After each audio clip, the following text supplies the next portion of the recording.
নাহমাদুহু ওয়া নুসাল্লি আলা রাসূলিহিল কারীম, আম্মা বাদ। সম্মানিত দর্শক, কাছে এবং দূরে যে যেখান থেকে দেখছি, আমাদের মার্কাজুল ফুরকান ইন্টারন্যাশনাল মাদ্রাসা এবং মাদ্রাসা ফাতেমাতুজ জাহরা রাদিয়াল্লাহু তাআলা আনহা, পূর্ব রসুলপুর ৮ নং রোড, রনি মার্কেটের পূর্ব দিকে, কামরাঙ্গীরচর, ঢাকা এর দাওয়াতি স্টুডিও থেকে আমরা আজকে একটি জরুরি মাসালা আলোচনা করব। অনেকেই জিজ্ঞাসা করে থাকেন যে জিন জাতির মধ্যে আল্লাহ তাআলা কোনো নবী রাসূল বানিয়েছেন কিনা, এবং জিনদের মধ্যে নারী এবং পুরুষ আছে কিনা।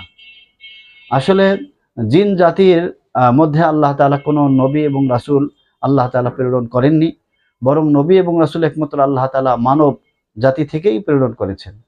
অবশ্য জিন জাতির উপর আল্লাহ তাআলার বিধান আরোপিত হয়েছে, যেমন কোরআনে কারীমের মধ্যে আল্লাহ তাআলা স্পষ্টভাবে বলে দিয়েছেন, ওমা খলাকতুল জিন্না ওয়াল ইনসা ইল্লা লিয়াবুদুন।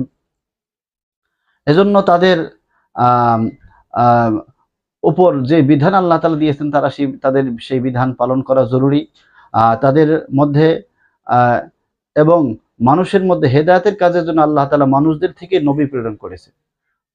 সেই মানুষদের যে নবী হয়েছেন, মূলত সেই নবীর হুকুমেই তারা পালন করবে, সেই নবীর দিক নির্দেশনা অনুযায়ী তারা চলবে। জিন জাতির মধ্যে হতে এরকমভাবে নর এবং নারী উভয়ই আছে, এবং তাদের সন্তান প্রজননের ধারাও বিদ্যমান রয়েছে। আশা করি সকলের মাসআলাটি বুঝে এসেছে। সকলকে ধন্যবাদ।